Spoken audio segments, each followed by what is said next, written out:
Shalom Kingdom People, senang sekali bertemu dengan Anda kembali di program podcast GBI Rock Surabaya, Kingdom Insight His Gift for You. Kita masih ada di seri keuangan, seri finance, yang saya percaya sudah banyak memberkati Anda sekali. Dan kami tetap selalu berdoa semoga podcast seri finance ini dapat membekali bagaimana cara kita mengelola berkat Tuhan dengan baik, sehingga bisa kita maksimalkan dan bisa kita pakai untuk memuliakan nama Tuhan. Hari ini secara khusus kita akan berbicara mengenai menanti janji Tuhan di masa krisis keuangan ya. Hari-hari ini kita melihat ada banyak sekali krisis-krisis yang terjadi. Salah satunya adalah krisis keuangan yang mungkin disebabkan karena adanya pandemi COVID-19 ini. Dan kita akan bicarakan itu pada episode kali ini bersama dengan Bapak Edward Chandra Kusuma. Selamat datang. Saya panggilnya biasanya Ko Teddy. Shalom Roy. Shalom Ko Teddy, selamat datang. Thank you for inviting. Ya, Ko Teddy ini adalah salah satu pengusaha di GBI Rock Surabaya. Beliau juga adalah salah satu owner Hotel Royal Tulip ya di Surabaya. Hotel berbintang 5. Nah, tentunya kita akan berbicara tentang menanti janji Tuhan di masa krisis keuangan. Nah, saya ingin bertanya kepada Ko Teddy ini. Ko Teddy, di masa pandemik ini kan banyak sekali orang mengalami krisis ya. Salah satunya itu adalah krisis keuangan ya. Entah itu pengusaha ataupun sekalipun dia ibu rumah tangga ya. Siapapun mungkin akan terkena dampaknya, efeknya itu ya. Menurut tanggapan Ko Teddy bagaimana kira-kira? Ya kalau ini sih bukan lagi menjadi rahasia umum bahwa selama pandemi ini banyak bidang perusahaan itu bidang usaha terkena dampak yang cukup serius. Mungkin juga lebih berat daripada krisis moneter tahun 98 karena ini sudah bersifat global. Dan kaitannya ke paranoia resesi itu pasti sudah terjadi. Khususnya kalau di bidang perhotelan, saya melihat banyak sekali hotel-hotel yang ditutup, banyak sekali karyawan yang dilakukan layoff ataupun kalau tidak di layoff itu istilah umumnya sekarang mengalami pay cut atau gaji itu dipotong secara sukarela. Itu bukan hal yang menyenangkan dan ini mengakibatkan dampak ekonomi yang cukup serius. Orang biasa naik Garuda, naik Citylink, naik mobil untuk travel. Downgrade semua ya. Iya, jadi ini enggak usah malu lagi, tapi itu kejadian di semua negara, semua kota, seluruh dunia melakukan hal itu. Iya. Jadi semua juga kena dampaknya. Semua begitu, ya? juga kena dampaknya. Jadi kita tidak perlu harus gengsi, tidak perlu harus mempertahankan gaya hidup kita. Tidak perlu, sama sekali tidak perlu. Jadi kita justru harus prihatin dengan adanya pandemi ini, gitu ya. Ya, jadi menurut saya dengan pandemi ini menjadi lebih berhikmat dalam spending atau lebih berhikmat dalam lifestyle itu yang harus disesuaikan. Dan ini memang tidak gampang suatu proses. Seperti kata Bapak Gembala senior kita, Corona Academy begitu ya. Betul. Ada sesuatu yang Tuhan ingin proses di setiap orang, ya terutama anak-anaknya. Ya, jadi memberikan pelajaran bagi kita semua untuk kita bisa menjadi lebih baik. Betul. Ya. Nah, aku tadi seringkali kalau orang mengalami krisis ya, khususnya krisis keuangan ya, orang itu seringkali tidak sabar ya, bahkan mungkin tidak percaya kalau Tuhan itu sanggup menolong di masa-masa krisis yang sedang dia lalui. Kalau sudah begitu, apa yang mesti dilakukan Ko Teddy untuk orang-orang yang seperti itu, yang tidak percaya, yang kurang sabar ya, yang mungkin juga kurang iman begitu? Memang kejadian krisis ekonomi ini kalau kebanyakan orang baru terjadi 1,5 tahun terakhir ini. Tapi kalau dari pengalaman pribadi saya sudah mengalami krisis ini sejak 10 tahun yang lalu. 10 tahun yang lalu, wah panjang 10 sekali tahun ya. Lalu saya mengalami penyesuaian dalam berbagai macam, tepatnya di tahun 2010 itu usaha yang saya pimpin itu terbakar ya, mengalami dan kebakaran, mengalami penyesuaian lifestyle, penyesuaian gaya hidup, segala macam. Dan jadi kalau saya secara pribadi saya nggak kaget masuk ke krisis ini Iya. karena yang orang biasa lakukan sudah saya lakukan beberapa tahun yang lalu gitu. Iya. Ya mungkin berapa tahun, 10 tahun yang lalu gitu. Iya. Jadi kalau orang-orang yang tidak sabar, kemudian mereka kurang iman terhadap Tuhan, bahwa Tuhan itu sanggup menolong, itu sikapnya harus bagaimana kok tadi ya? Apakah memang kalau dalam hal seperti ini, kalau tidak ada Tuhan, itu dikatakan dalam firman Tuhan di Yesaya 40 ayat 30, orang-orang muda menjadi lelah dan lesu, dan teruna-teruna jatuh tersandung. Jadi kebanyakan orang yang tidak mengenal Tuhan itu akan terjadi seperti itu. Mereka akan lelah, lesu, dan tersandung. Tapi ayat berikutnya, orang yang menanti-nantikan Tuhan mendapat kekuatan baru. Mereka seumpama Raja Wali yang naik terbang dengan kekuatan sayapnya. Mereka berlari dan tidak menjadi lesu. Mereka berjalan dan tidak menjadi lelah. Justru sekarang ini Tuhan akan mengadakan perbedaan. Yang anak Tuhan dan yang bukan anak Tuhan. Yang memakai cara Tuhan dan yang tidak memakai cara Tuhan. Saya selalu berpedoman ini bahwa Tuhan akan memberikan kekuatan yang baru. Ya, jadi kekuatan menghadapi masalah itu lebih penting daripada menghilangkan masalahnya. Nah, kuncinya kalau menurut saya adalah menanti-nantikan Tuhan. Nah, menanti-nantikan Tuhan ini gimana? Ini yang perlu kita bahas. Tadi ya.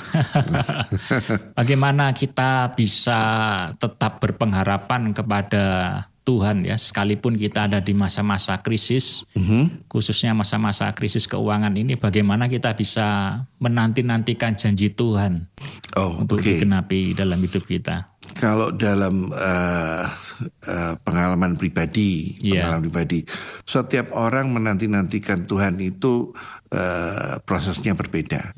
Karena Tuhan itu membentuk dan istilahnya menguatkan karakter kita dengan berbagai macam cara. Tuhan itu Tuhan yang customize, bukan suatu fabrication, satu ritual yang proses saya dengan prosesnya Roy harus sama gitu ya. Pasti beda, pasti beda, nggak bisa sama. Tetapi prinsipnya yang sama, yaitu menanti-nantikan Tuhan. Nah, itu yang saya selalu pegang. Makanya kalau saya ditanya seperti ini, saya selalu menyaksikan gimana Tuhan itu menciptakan suatu ruang tunggu untuk kita. Zaman sekarang ini nunggu itu tidak menyenangkan. Betul. Apalagi zaman instan pakai gadget gitu, beli tiket pakai gitu. Tekan sini, tekan situ, sudah dapat hasilnya. Mau search, kalau kita dulu search mesti ke library, mesti puluhan buku. Sekarang cuma ngetik kata kuncinya sudah keluar semua jawabannya. But unfortunately cara Tuhan tidak cara seperti itu ya. Jadi ada suatu ruang tunggu yang Tuhan kadang-kadang taruh kita di situ. Nah, tunggu itu yang banyak orang sering salah artikan. Menunggu itu bukan sesuatu pekerjaan yang pasif. Ternyata menunggu itu adalah suatu pekerjaan yang sangat aktif dan kalau boleh saya sharingkan, tidak gampang buat saya untuk menunggu, apalagi tipe-tipe yang workaholic seperti saya, ya workaholic atau suka aktif kerja, ya yang suka istilahnya itu tidak gampang nyerah, itu sampai harus berserah itu masuk di dalam ruang tunggu itu. Tunggunya Tuhan, Nah, Tuhan akan memproses kita sampai pada kata kunci tadi itu berserah. Berserah itu bukan terserah lo ya. Berserah itu satu keputusan, bukan cara saya yang saya pakai, tetapi caranya Tuhan. Ya. Nah, cara Tuhan sangat berbeda dan sangat bertentangan dengan akal manusia. Apalagi yang prinsip-prinsip usaha yang saya jalankan atau bahkan sekolah itu kadang-kadang sangat bertentangan. Ya ini yang kita bisa jabarkan, tapi karena terbatasan waktu mungkin summary ujung-ujungnya aja gitu ya. What should we do?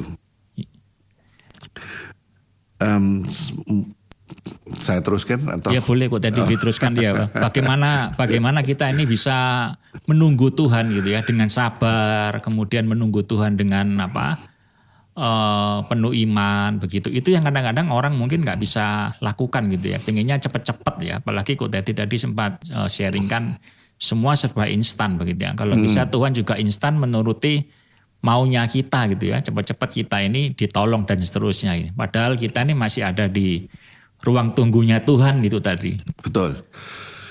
Jadi kalau saya flashback beberapa tahun ke belakang, kalau saya dulu itu habis kebakaran, mau cepat aja.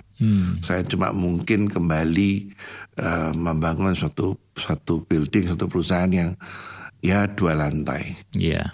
Ya. Kemudian kalau saya mau selesaikan beberapa tahun yang lalu, mungkin juga cuma bintang 4. Bintang 4 ya. Ya, terus kemudian karena saya belajar dan mulai mengerti akan prinsip daripada menunggu waktu Tuhan itu resultnya cukup aneh. Jadi pas di tengah-tengah pandemi ini kita lahir sesuatu yang buat saya itu miracle yang saya juga sulit untuk menjelaskan. Tapi kita buka di tengah-tengah pas waktu hotel lain itu tutup dan masalah ya. Kesulitan.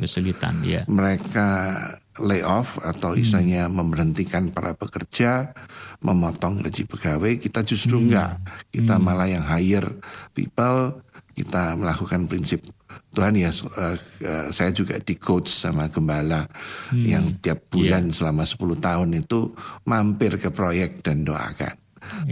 Istilahnya itu juga sesuatu hal yang wow buat saya. Jadi ada perkenanan Tuhan, ada orang yang keep on encouraging me, menguatkan saya untuk pegang janji Tuhan, janji Tuhan. Memang prosesnya buat saya 10 tahun, buat kamu mungkin less than that. Tapi prinsipnya ada suatu ruang tunggu, ruang proses yang Tuhan itu mau lakukan dalam kehidupan setiap orang, terutama waktu-waktu ini. Jadi buat teman-teman yang mendengarkan, kalau Anda restless, you have to understand prinsip bahwa harus ada sesuatu yang ditunggu. Gitu. Memang semua orang pasti akan masuk ruang tunggu itu kok tadi ya. Menurut saya kalau kita menanti-nantikan janji Tuhan, pasti masuk ruang itu ya. Pasti masuk ke ruang tunggu itu. Itu berita baiknya. Ya, jadi itu di ruangan tunggu ini kita diuji pada dasarnya banyak hal, yaitu mengenai apakah kita percaya janji Tuhan. Iya. Apakah kita punya iman? Iman itu bukti masih dari yang tidak kelihatan, toh. Yang kemudian yang ketiga yang paling nggak enak itu endurance atau stamina. Tuhan itu menciptakan setiap anaknya itu more than conqueror. Conqueror itu nggak ada yang lemes-lemes atau apa. Semua mesti tahan mental ya, and kuat, tahan uji juga. So that's the thing. So dari academy ini jangan dipikirkan ini academy yang di belakang meja. Academy ini betul-betul praktikal. Ibaratnya itu Anda akan dilatih hand on hand sama Tuhan dalam waktu-waktu ini untuk menjadi tangguh. Gitu. Dan itu pasti ada maksud Tuhan yang baik kok tadi ya. Di ujung ruang tunggu itu pasti ada maksud Tuhan yang baik untuk hidup kita. Pasti. buat saya itu sekarang ini it's living a dream. Bahkan saya setiap pagi itu meskipun sampai sekarang juga masih kerja keras. Setiap kali saya datang ke tempat kerja itu kok lucu ya sudah jadi. And this is 5-star yang I can never think of. Ya, I'm happy with only 4-star. Toko biasa, hotel biasa. But Tuhan kasih sesuatu yang lebih daripada itu, lebih yang buat saya itu wow, kok bisa ya. Jadi every day sekarang ini saya dari hasil menunggu itu selalu pertanyaan, kok bisa ya, kok aneh ya, kok bisa kayak gini ya, kok keren ya, kan gitu. Jadi selalu ada yang baik yang Tuhan sudah sediakan di ujung ruang tunggu itu ya. Kalau kita mau memang. I believe that. Kalau kita memang mau menunggu. Ya, jadi istilahnya itu Tuhan itu kalau kita nunggu pasti kasihnya itu over than our expectation. Nah, aku tadi banyak orang berkata, apakah saya benar-benar bisa keluar dari krisis keuangan yang mungkin sedang melanda saya hari-hari ini? Oh, saya percaya itu janji Tuhan. Ya, kalau kita menanti-nantikan Tuhan, Tuhan akan kasih kalian stamina yang kuat ya untuk bisa mengatasi masalah keuangan seberapa besar pun itu. Ya kalau ya contoh saya bangun hotel itu kalian pikir 1 miliar 2 miliar kan enggak segitu ya. Kalau dipikir-pikir ke belakang ada teman-teman yang juga ngeliat aneh gitu kalau yang bisa saya bersama Tuhan, bukan saya ya, bersama Tuhan yang bisa Tuhan bukakan kesempatan yang Tuhan berikan itu unik-unik. Dan yang saya bisa saksikan justru di masa-masa yang aneh itu Tuhan nyatakan miracle-nya gitu. Jadi buat teman-teman semua yang menyaksikan podcast ini nggak perlu khawatir begitu ya, bahwa apakah Anda bisa keluar dari krisis keuangan? Jawabannya hari ini adalah bisa. Begitu kok tadi ya. Dan saya Tuhan sanggup ya. Pelajari bahwa khawatir itu istilahnya khawatir itu sama dengan ateis. Kamu tidak percaya Tuhan. Ya, orang ateis tidak percaya Tuhan, tidak percaya janji Tuhan.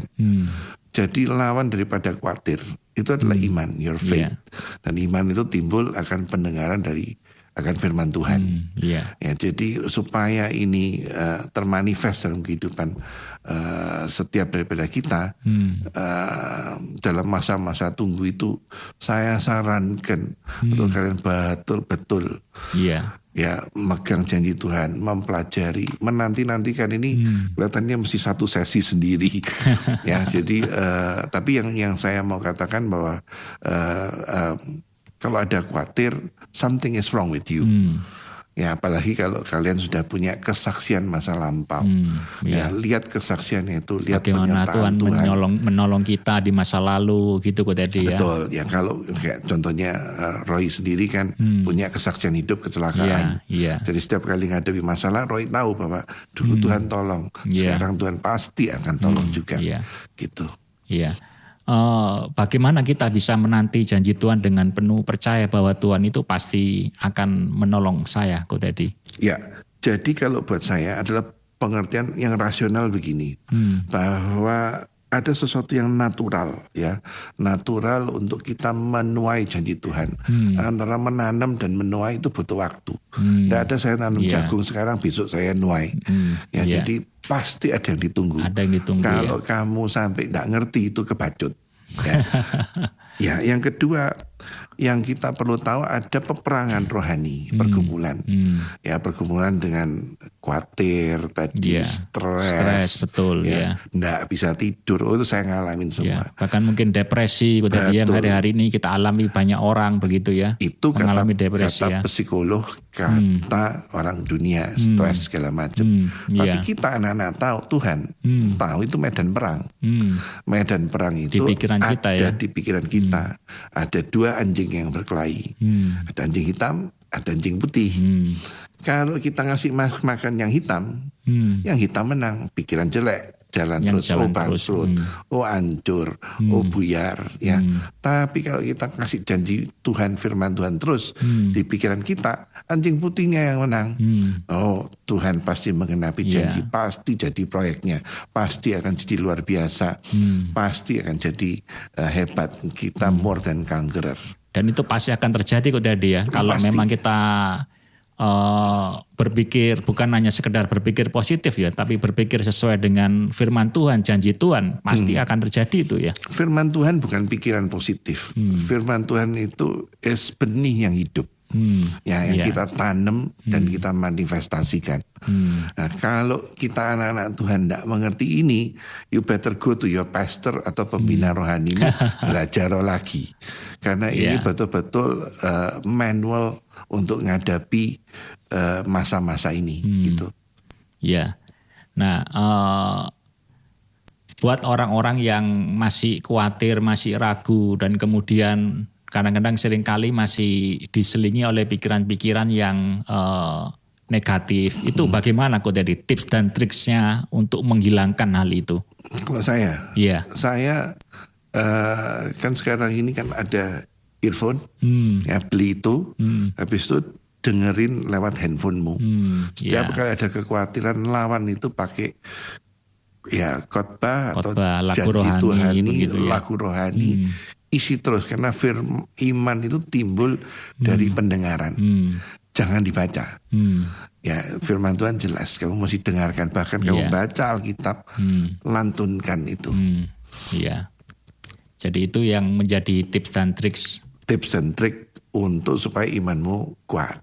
Tumbuh ya. Nah, sementara pikiran juga kita mengerti proses-proses yang Tuhan kita lewatin ini memang tidak gampang, dan semua orang tidak sama. Saya lewat berbagai macam proses dalam ini, tapi itu garis besarnya.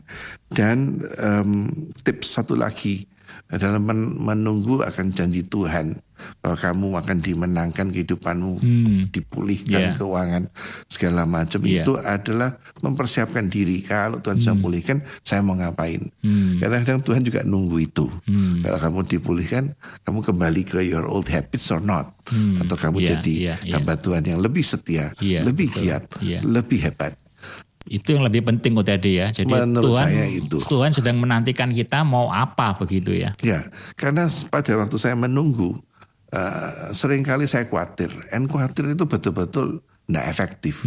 Saya tuh mikir, kalau dulu saya tidak khawatir, saya lebih banyak masuk ke interior design, atau masuk ke planning yang arsitekturalnya lebih unik, mungkin jadi lebih bagus. Ya, jadi ada hal-hal yang ngapain sih dulu gua khawatir, toh Tuhan bisa, gitu toh caranya at the end itu. Gitu. Iya. Nah, terakhir kok tadi sebagai closing statement ya, pesan penutup kepada para pendengar dan menyaksikan podcast kita ini, apa yang bisa Ko Teddy sampaikan kepada kita semua tentang bagaimana kita menanti janji Tuhan di masa krisis keuangan ini, Ko Teddy? Ya, saya cuma mau kasih ini tips, dan ini saya juga belajar dari para hamba Tuhan. Tuhan itu pasti akan menggenapi janjinya. Pasti. Ada 7.000 janji Tuhan di Alkitab, lebih dari 7.000. Jadi fokus kepada apa yang Tuhan punya, apa yang Tuhan bisa lakukan, bukan akan kemampuan kita. Kalau kemampuan kita dengan otak terbatas kita mau restructuring hutang, mau ngelunasi hutang yang lebih besar dari aset, jebol. Jebol, kita pasti jebol, konslet, kamu akan stres, kamu akan depresi. Tapi kalau kita ngelihat Tuhan dari perspektif makronya, ada satu rencana kita jalani kehidupan kita day by day, sampai pegang janji Tuhan, bukan kemampuan kita. Itu saya rasa akan jauh lebih efektif saat-saat ini. Dan janji Tuhan pasti akan terjadi. Pasti akan digenapi ya. Pasti akan digenapi karena kita percaya Tuhan kan. Kalau kita tidak percaya itu, Ya harus kita balik ke old habit, stres, khawatir. Saya sekarang ini yakin dan ini kalau orang yang khawatir itu kamu tidak percaya Tuhan. Tidak percaya Tuhan kamu ateis. Iya. Itu kalau orang nggak percaya Tuhan sama dengan orang ateis gitu ya. Saya percaya. Meniadakan Tuhan. Meniadakan Tuhan. Jadi mulai khawatir. Ya. Karena kamu bekerja dasar kemampuanmu sendiri. Iya. Jadi oleh karena itu kita tetap percaya sekalipun kita sedang ada di waiting room-nya Tuhan begitu ya. Dengan segala proses yang Tuhan sudah izinkan untuk terjadi dalam hidup kita ini. Kita tetap percaya bahwa satu kali nanti kita akan keluar dari waiting room itu dan menjadi lebih dari pemenang. Pasti menjadi ya. Amin. Dan kita tidak perlu khawatir kalau begitu ya di masa-masa krisis keuangan ini kita tidak perlu khawatir begitu ya. Tapi bukan lokang-lokang kaki ya. Ya. Kita harus sekarang ini juga belajar mempersiapkan diri ya, untuk opportunity daripada kamu khawatir. Lebih baik gunakan yang efektif ya pikiran kita. Paling tidak belajar suatu teknik atau suatu skill yang lain ya. Saya jadi nunggu 10 tahun jadi ahli di interior. Iya. Nah, coba sekolahnya accounting kan gitu. Jadi justru keluar dari ruang tunggu malah mendapat keahlian yang baru. Keahlian baru, betul. Iya. Baik Ko Teddy, terima kasih untuk waktu yang telah disempatkan hadir di program podcast GBI Rock Surabaya. Dan untuk menutup episode kali ini, bisakah Ko Teddy berdoa untuk kita semua, khususnya untuk para pengusaha yang ada di gereja kita di GBI Rock Surabaya ini. Mari kita berdoa. Ya. Tuhan, Engkau adalah Raja kami, Engkau adalah penolong kami, Engkau adalah Bapa kami. Tuhan, kami percaya bahwa Engkau menyertai setiap daripada kami. Kami percaya Engkau sungguh-sungguh mengetahui keadaan kami. Kalau saat ini kami khawatir, ampuni kami. Karena kami kurang percaya akan rencana-Mu Tuhan. Ajar setiap daripada kami untuk mengerti akan rencana-rencana-Mu, akan janji-janji-Mu Tuhan. Bahwa janji-Mu itu adalah ya dan amin. Kasih karunia-Mu dalam kehidupan kami cukup. Dan kami percaya Tuhan Engkau akan menolong setiap daripada kami. Amin. Dengan cara-cara yang luar biasa, yaitu di luar daripada kebiasaan kami Tuhan. Terima kasih Bapa, Kau sudah tanamkan benih iman itu dan benih iman itu akan bertumbuh. Dan kami percaya Tuhan malaikat-Mu juga akan menjagai setiap daripada kami dari pemikiran-pemikiran yang jelek maupun dari segala sesuatu yang jahat. Terima kasih Bapa, Engkau sungguh luar biasa. Kau pertemukan kami kembali di gereja maupun di persekutuan doa Komsel dan di podcast ini dalam keadaan yang luar biasa. Dan kami yakin Tuhan dalam waktu-waktu yang mendatang kami juga akan mempunyai kesaksian bahwa Engkau sungguh luar biasa. Ya, di dalam nama-Mu dan Yesus Kristus kami berdoa dan mengucapkan syukur. Amin. Amin. Terima kasih sekali lagi Ko Teddy untuk waktunya. Saya sendiri sangat diberkati dengan perbincangan yang singkat ini. Dan saya percaya rekan-rekan yang menyaksikan podcast ini juga mendapat berkat ya, mendapat insight, mendapat wawasan yang baru. Dan iman Anda saya yakin juga akan diperkuat ya. Jadi tidak perlu khawatir selama kita menanti janji Tuhan di masa-masa krisis keuangan. Karena Tuhan pasti akan menolong kita. Oleh karena itu terus saksikan program-program podcast berikutnya di Kingdom Insight His Gift for You.